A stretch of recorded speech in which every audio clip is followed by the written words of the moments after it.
Good morning, class. How is everyone this afternoon? I thought I'd reach on the subject about social status in the music scene, being humble versus being pretentious, which are common themes in the music industry, especially among rappers and, of course, rock stars. But looking into this, there's much more that reveals ourselves in nature and in role modeling and in subcultures, and something we can learn from it from an authentic, even sincere point of view. So, I've been actually interested in Eminem recently. I think Eminem is a very interesting person and musician. Most people get turned off by Eminem because he's a rapper, but he's more than that. And I think his style of rap really talks to the white, middle to lower class person. But importantly, about a few years ago, when he was with Rihanna doing three concerts, I believe, he, compared to Rihanna, she has very flashy, gaudy, sexy clothing that's typical of women, especially in the Instagram level. And Eminem doesn't wear bling or gangster wear this time during this event or concert. And Eminem wore more of a straightforward wife beater, t-shirt, pants. He looks like an average guy. The only thing that really sticks out is tattoos. But it made me think about the rapper and how he's not really showing social status. Eminem is really trying to present himself as a great rapper or a great performer without the gaudy clothing that his sidekick Rihanna is wearing. And so it reminds me that Eminem could be passed as a basic individual performing on a superstar level. That anyone in the street could be like Eminem, showing their aggression or power. And the social status is not apparent. It's not through the materialistic thing. Eminem is just, by definition, being himself. This is opposed to some of the more industry plant-created people and individuals, especially in the level of Los Angeles, where everyone is a cutthroat Machiavellian. We have individuals called Baby Goth and Jumex. There's a YouTube channel by the name of Progress, I believe, where he outs these individuals as industry plants, and they're purely made by the record label as bad role models, as kind of limbic capitalism that we consume into fantasies. And I believe Baby Goth and Jumex do not have sincerity in their bones and represent actors and actresses that are really good at wearing these gaudy clothing and tricking normal or hood-like underground people into this image, this subculture. And to see how fake they are compared to Eminem, who's being himself. Jumex has to paint his hair green and say he's for an anime aesthetic, and Baby Goth has to just look sexy with a bunch of tattoos on. And this is the social status given into the materialistic interest in the music industry. And there's something wrong with this, because it's probably most of SoundCloud rap and most what is going on and how it is socially constructed and made in a factory in a Hollywood basement. It makes me think back to the 80s with Depeche Mode and New Order. How Depeche Mode was coming more from that glam rock, kind of gothic kind of scenester thing, where they cared a lot about the look, but the look was more intimidating, especially during their younger years. Depeche Mode is very influential in synth pop and electronic music, but at that time they were more interested in, being a boy band for girls. Now, compared to New Order came from Joy Division, and they were making music like Depeche Mode, very synth pop and as well alternative rock at the same time, breaking these kind of genre boundaries. But New Order presented themselves as everyday English people making music. And I believe in the New Order's singles album, a similar commentator noticed that New Order didn't dress up like gaudy as Depeche Mode, but they were just themselves. They were just some English blokes making music, really interesting music, and telling their own listeners that they too can be like New Order, just everyday people doing what they want to do. And this is a very interesting contrast what later happened to music compared to Depeche Mode, where you have kind of the gaudiness on an emotional level, having a fantasy, what subcultures can be, versus you, the artist, making music freely and doing what you want because you love it. I think later on that, especially in the 90s, you have My Bloody Valentine and Nirvana and something called the grunge movement in music, where wearing plaid and 60s psychedelic stuff and just everyday clothing kind of was the revelation of, again, the normal lower middle class individual making music with just a few guitars and knowing the audience on an intimate level, like it's your next door neighbor. And again, I don't think My Bloody Valentine has any gaudy, interesting social status clothing, nor does Nirvana, especially that Kurt killed himself. You're seeing how this kind of normal social status kind of thing among this Eurocentric music scene has something to do in that they're not really caring about social status. That's about the art they make and about this interest. So this comes a long way from rap, where rap is all about the social status. And Eminem is that outlier where he's almost like a grunge musician like Kurt Cobain. I think this really has to do with the work of René Girard, especially elaborated in The Scapegoat, and as well with this hybrid mix of Dick Hebdage's subculture. Girard has this theory that we are creatures of mimic desire, that we need role models in our life, and the negative role model is the scapegoat, and we put all our blames on the said scapegoat. You know, if that rapper's whack, like Jumex, we're gonna say Tekashi 6ix9ine's way better, and we should be emulating that person, not Jumex. And Eminem has been very vocal about who we role model towards. And if Eminem states that role modeling Tekashi 6ix9ine is bad, well, that's ruining rap. It's almost an ethical, paternal position. Dick Hebdage in Subculture elaborates on the style as nothing more than something under the capitalist to post-capitalist era we're under.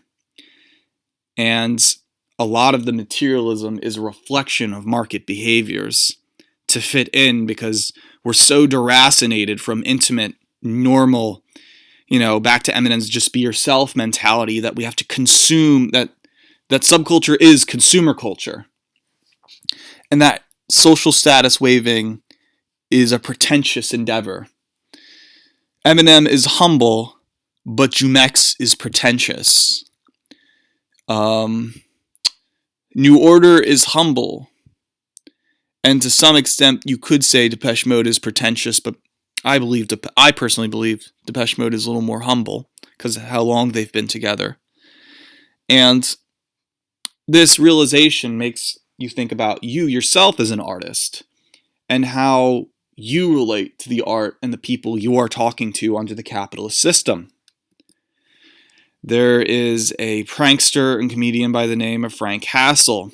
Much of what he posts on Instagram is this kind of fake hood gangster stuff where you think if you were black and had a rap single on a top 40 board, you would be all in the money and bling and cars and whatnot. But Frank Hassell is upper middle class, and he's white and ugly and tries to look like a black rapper, and all you have to do is wear fancy Urban Outfitter clothings, go to abandoned parks, take lots of pictures of yourself, and be some kind of OnlyFans Instagram model, and boom, you have 20,000 followers. And we have to ask whether Frank Hassell is humble or pretentious. And I think Frank Hassell is pretentious because, for a fact, we know that when an ugly person charades as a beautiful person, we can see the ugly person for what it is. It's kind of like when World Star Hip Hop makes commentary or makes fun at, Daddy Longneck or some bizarre Harmony Korine trash humper rapper. We're ridiculing the individual. We're not celebrating the individual's humbleness, and we're seeing for what it is. It's pretentious. It's almost a joke. And how people show their social status, especially in some non-music endeavor, a lot of the entertaining and performing is becoming like this, is very pretentious. And you have to act a certain way in order to be accepted in the subculture. And that there's hierarchies between the subculture, between the ugly Frank Hassell and the strong Paul Wagner of Wolves of Vinland with a six-pack, and who we worship. And it goes into the rap game as well. In my own personal interest, in my own digression, I think this entertainment subculture is going to an Asiatic one, predominantly ruled by the economic capitalist hegemony, the capitalist control of China. And that slowly but surely China will create a Eurasian state. And that, the future of 2080 China or some Chimerica with a huge Eurasian population with Japanese influence will infiltrate all of subculture. This is why you're having jumex more into anime aesthetics, and you're seeing less and less of the African and more of the Asiatic appearing in the arts and in the market by force, because under capitalism, I guess it makes profit, but in return it cuckolds European, Eurocentric interest in favor of an Asiatic one. And Gibson was very keen on this Asiatic takeover in Iduro, especially the concept that girls can dye their hair different colors and get hologram anime eyes, that everybody will be living in the outskirts of Japan. I see the role modeling more as something what Socrates said to Alcibiades, and that Socrates saw Alcibiades being a young person who was promiscuous, into sports, into control, and about Machiavellian seduction, and it's before Machiavelli. And you would call Alcibiades red pill by definition, or very much in the men's right kind of reactionary still. And Socrates has this old, outdated, you have to be a paternal ethical force, and you can't be doing these decadent things, Alcibiades. And Alcibiades is very resistant because he just wants to live his young life, his jumex lifestyle, the industry plant lifestyle. And he doesn't know why that you have to be somewhere in a position of power and be a parent. And Alcibiades doesn't understand this. And this is where the conflict between them happen. And so I think much of the dilemma in the music industry and the music scene in social status is a relation back to Socrates and Alcibiades being free-formed, and Socrates trying to go on the correct paternal way.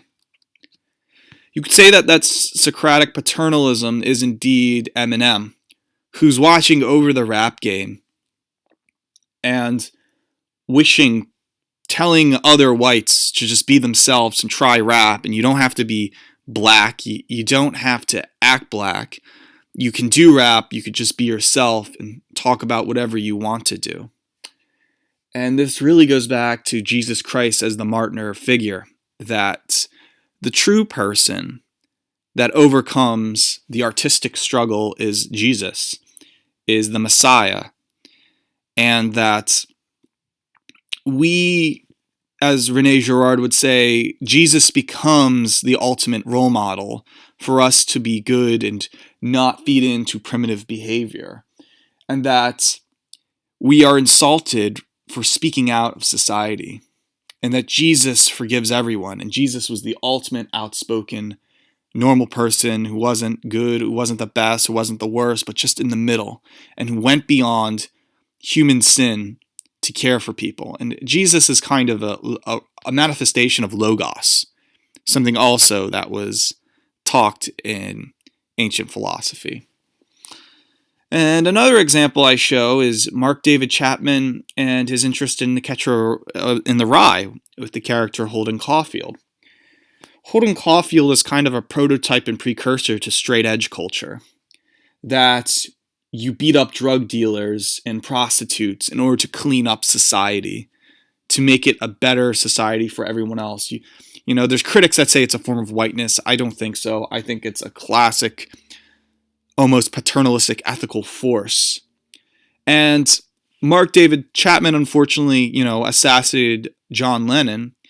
Yet, years later, he still has his Japanese wife that sees him years later, and they both love each other. That maybe Mark David Chapman is a misunderstood queer, not using it as in gay, but an outsider, that is kind of trying. He has a distorted way. He committed murder, but at least, no other subculture would accept him. That he does his own thing. He still gets to see his lover. He's still in jail. And he tells the court, read Catcher in the Rye. Whatever you want to say, this is some digressive, dysfunctional thing, or I'm trying to be sympathetic to a killer. The point in being is that he can live his own life in this weird, bizarre, good life. He doesn't care about the social status that he inherits as a murderer. That he can do his own thing. That he can be Eminem and rise from being the only white guy in a black-dominated field and rap about whatever he wants to do.